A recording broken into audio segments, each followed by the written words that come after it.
لیکن یہ بھی ہے، یہ بات بھی فیکٹ ہے بالکل، کہ ہمارے ارد گرد بعض لوگوں کی موجودگی میں دین پر چلنا آسان ہو جاتا ہے۔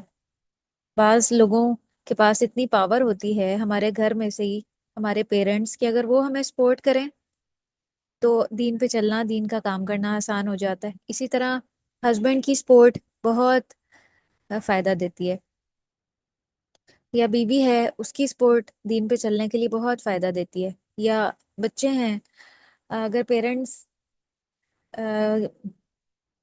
کی اولاد دین کے راستے پہ چلنے والی بن جائے، دین کے احکامات کو فالو کرنے والی بن جائے، تو یہ بھی ایک بہت پاور کی چیز ہے۔ تو گھر سے سپورٹ کا مل جانا، دین کے معاملے میں پاور کا مل جانا، یہ بہت بڑی پاور ہے۔ اسی لیے حضرت موسیٰ علیہ السلام نے، جب اللہ تعالیٰ نے انہیں کہا تھا نا کہ جاؤ فرعون کے پاس، وہ جابر ہو گیا، اس کو جا کے نصیحت کرو، اس کو اس کے ظلم سے روکو، تو انہوں نے کیا دعا کی تھی حضرت موسیٰ علیہ السلام نے؟ جی بتائیں، حضرت موسیٰ علیہ السلام کی دعا کون سی ہے؟ ہم بہت کثرت سے اس کو پڑھتے بھی ہیں، سینہ کھلنے والی۔ ربی اشرح لي صدری ہاں جی، سنائیں تو یہ دعا۔ ربی اشرح لي صدری ويسر لي امری واحلل جی۔ عقدۃ من لسانی يفقهوا قولی۔ اور آپ کو پتہ ہے اس آیت کا اگلا پارٹ کیا تھا؟ وَاجْعَلْ لِي وَزِيرًا مِّنْ أَهْلِي، اے اللہ مجھے میرے گھر سے مددگار دیں۔ تو حضرت موسیٰ علیہ السلام کے جو بھائی تھے وہ اس وقت تک پیغمبر نہیں تھے، حضرت ہارون، لیکن اللہ تعالیٰ نے حضرت موسیٰ علیہ السلام کی دعا کی بدولت ان کو ان کا مددگار بنا دیا۔ اور کہا جاتا ہے کہ حضرت ہارون علیہ السلام حضرت موسیٰ علیہ السلام سے زیادہ فصیح و بلیغ تھے، زبان کے لحاظ سے، اپنی بات کنوے کرنے کے لحاظ سے وہ بہت ماہر تھے۔ اور حضرت موسیٰ کی زبان میں تھوڑی سی لکنت تھی، یعنی تھوڑا وہ ہکلا کے بولتے تھے، اسی لیے یہ دعا انہوں نے کی کہ ربی اشرح لی، اے اللہ آپ میرے دل کی اور میری زبان کی گرہ کھول دیں کہ میں اپنی بات کو اور اپنے میسج کو اچھے سے کنوے کر سکوں یا پہنچا سکوں۔ تو بعض لوگوں کی موجودگی میں دین پر چلنا آسان ہو جاتا ہے۔ تو ہمیں یہ دعا کرنی چاہیے کہ وجعل لی وزیرا من اہلی، کہ اللہ مجھے میرے گھر سے مددگار دیں، مجھے گھر سے ایسی سپورٹ مل جائے کہ میرے لیے دین کا کام کرنا، دین کے راستے پہ چلنا اور اس میسج کو کنوے کرنا، اس سچے دین کو لوگوں تک پہنچانا آسان ہو جائے۔ تو اسی لیے آپ صلی اللہ علیہ وسلم کی موجودگی میں صحابہ کرام کے لیے یہ ایک بڑے سکون، راحت اور دلجوئی کے باعث تھی کہ نبی کریم صلی اللہ علیہ وسلم کی بابرکت ذات ان کے درمیان موجود ہے۔ لیکن ایک بات یاد رکھیں کہ کئی بار ایسا بھی ہوتا ہے کہ ہمیں جو ماحول میسر آتا ہے وہاں کوئی ایک انسان بھی ایسا نہیں ہوتا جو ہمیں سپورٹ کرے۔ اس میں ہمارے سامنے مثال ہے، کون سے نبی کی مثال ہے جن کو گھر والوں کی طرف سے بہت زیادہ مخالفت کا سامنا کرنا پڑا؟ جی، کون سے تھے جو اپنے گھر والوں کی طرف سے آگ میں پھینکے گئے؟ حضرت ابراہیم۔ حضرت ابراہیم علیہ السلام۔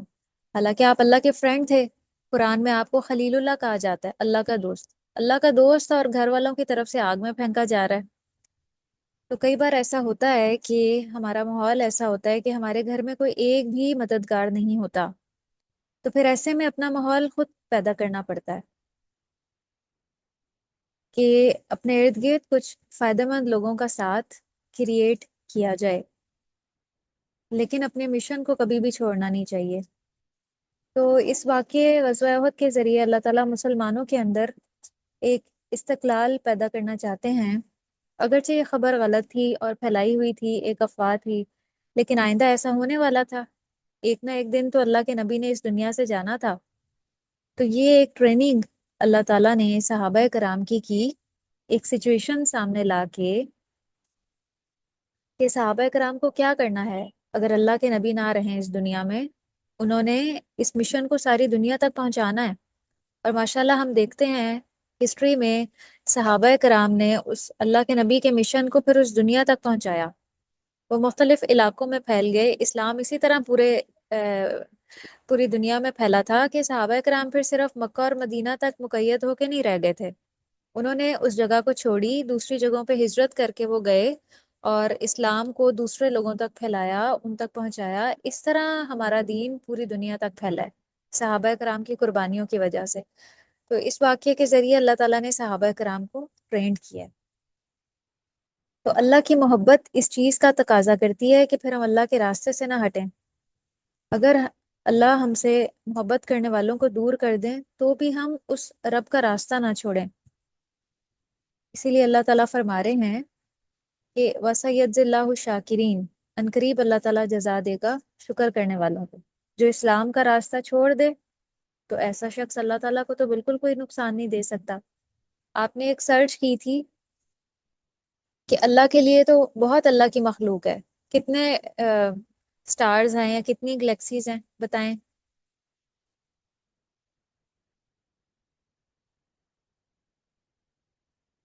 اللہ کی کریشن میں کتنے سٹارز اور گلیکسیز ہیں؟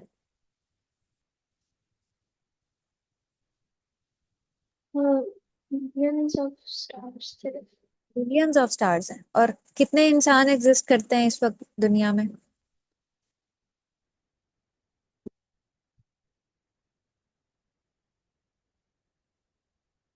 کتنے لوگ ہیں جو اس وقت ایگزسٹ کر رہے ہیں اس دنیا میں؟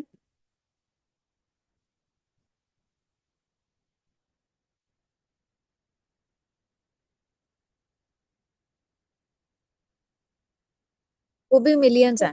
جی اس میں سے ہاں، اس میں سے اگر کوئی ایک انسان اللہ کو فالو نہیں کرتا تو کیا اللہ کی ہستی کو کوئی فرق پڑتا ہے؟ نہیں بالکل بھی کوئی فرق نہیں پڑتا۔ اگر کوئی اللہ کو فالو نہیں کرتا نا تو اس میں اس انسان کا اپنا نقصان ہے، وہ اپنی آخرت خراب کر رہا ہوتا ہے۔ اور اللہ کو بھی ایسے لوگوں کی ضرورت نہیں ہے۔ اللہ تعالیٰ کے پاس تو بہت مخلوق ہے جو، یہ اللہ کے فرشتے جو ہر وقت اللہ کی عبادت میں مشغول ہوتے ہیں۔ ہمارا یہ جو آسمانی دنیا ہے یہ ہمیں بظاہر دیکھنے میں تو بہت کلین، صاف، شفاف، پرسکون نظر آتا ہے، لیکن اصل میں چونکہ ہماری یہ جو آنکھیں ہیں نا یہ بہت ناقص ہیں، یہ ان چیزوں کو نہیں دیکھ سکتی جو اصل میں ہمارے ارد گرد موجود ہوتی ہیں۔ جیسے ہمارے دائیں بائیں جو فرشتے بیٹھے ہوئے ہیں ہماری ایک ایک حرکت اور ایک ایک بات کو نوٹ کرتے ہیں، وہ فرشتے ہمیں نظر نہیں آتے لیکن وہ بیٹھے ہوئے ہیں۔ بہت سے اپنے بندوں پہ اللہ نے فرشتے معمور کیے ہوئے ہوتے ہیں جو ان کی حفاظت کرتے ہیں، ہمیں وہ فرشتے بھی نظر نہیں آتے۔ اسی طرح آسمان دنیا جو ہے یہ فرشتوں سے بھرا ہوا ہے، اور ایک حدیث سے ہمیں پتہ چلتا ہے کہ یہ اس کی چرچراہٹ، چرچراہٹ کہتے ہیں کہ جب کسی چیز پہ بوجھ بہت زیادہ بڑھ جاتا ہے نا تو وہ ایک خاص آواز کریٹ کرتی ہے وہ چیز۔ جیسے کوئی صوفہ ہے، اگر اس پہ اس کی کیپیسٹی سے زیادہ لوگ بیٹھ جائیں تو وہ ایک خاص آواز کریٹ کرنا شروع کر دیتے ہیں۔ اسی طرح آسمان دنیا بھی چرچرا رہا ہے فرشتوں کے بوجھ اور وزن کی وجہ سے، کہ وہ اتنے زیادہ ہیں کہ ایک ذرا سی اسپیس بھی آسمان پہ خالی نہیں جہاں کوئی فرشتہ اللہ کے حضور سجدہ ریز نہ ہو۔ تو اللہ تعالیٰ کی عبادت کے لیے تو فرشتے ہی کافی ہیں، اتنی ہی کثیر تعداد میں ہیں۔ تو ان سب میں اگر کوئی ایک انسان یہ کہتا ہے کہ میں اللہ کی عبادت نہیں کرتا یا اللہ کے دین کو فالو نہیں کرتا تو اللہ کی ہستی کو کوئی فرق نہیں پڑتا، بلکہ یہ ہماری خوش نصیبی ہے اگر اللہ ہمیں توفیق دے دیں اپنے راستے پہ چلنے کی، قرآن سمجھنے کی۔ اور جس کو اللہ تعالیٰ قرآن سمجھنے کی توفیق دے دیتے ہیں یہ اس کے لیے ایک بہت بڑی دنیا کی بلیسنگ ہے، تمام نعمتوں سے بڑھ کے ہے۔ قرآن اس کے بارے میں کہتا ہے ہوا خیر مما یجمعون، قرآن ان تمام چیزوں سے زیادہ بہتر ہے جنہیں آج لوگ سمیٹ رہے ہیں، جمع کرنے کے لیے ایفرٹ کر رہے ہیں، جن کے پیچھے بھاگ رہے ہیں لوگ، جن کے پیچھے لوگ دیوانے ہو رہے ہیں۔ ہم اگر موبائل اٹھا کے دیکھتے ہیں نا آج تو ہمیں وہ دنیا، آپ دیکھیں کہ جو نظر آتی ہے وہ ایک عجیب ہی منظر کھینچتی ہے کہ لوگ دیوانے ہوئے پھر رہے ہیں ان چیزوں کے پیچھے جو دنیا کا مال و متاع ہے، جو دنیاوی سامان ہے۔ کوئی کپڑوں کے پیچھے دیوانہ ہو رہا ہے، اور کوئی کراکری کے پیچھے، کوئی گھر کی ڈیکوریشن کے پیچھے۔ آج ہمیں موبائل پہ یہی ساری چیزیں نظر آتی ہیں، اور نہ چاہتے ہوئے بھی ان چیزوں کی محبت ہمارے دل میں جتنی ہونی چاہیے اس سے بہت زیادہ ایکسیڈ کر رہی ہے، جبکہ اللہ کا ہم سے تقاضا ہے کہ ہمارے دل میں جو اللہ ہے اور اللہ کے دین کی محبت وہ ہر چیز سے بڑھ کے ہو۔ تو اس لیے اگر کوئی شخص اللہ کو فالو نہیں کرتا تو وہ ہرگز اللہ کو کوئی نقصان نہیں دے سکتا، اور اللہ کو بھی ایسے لوگوں کی ضرورت نہیں ہے۔ تو اللہ فرما رہے ہیں کہ عنقریب ہم جزا دیں گے شکر کرنے والوں کو، جو اچھے حالات میں بھی شکر کرنے والے ہیں اور تکلیف دہ حالات میں بھی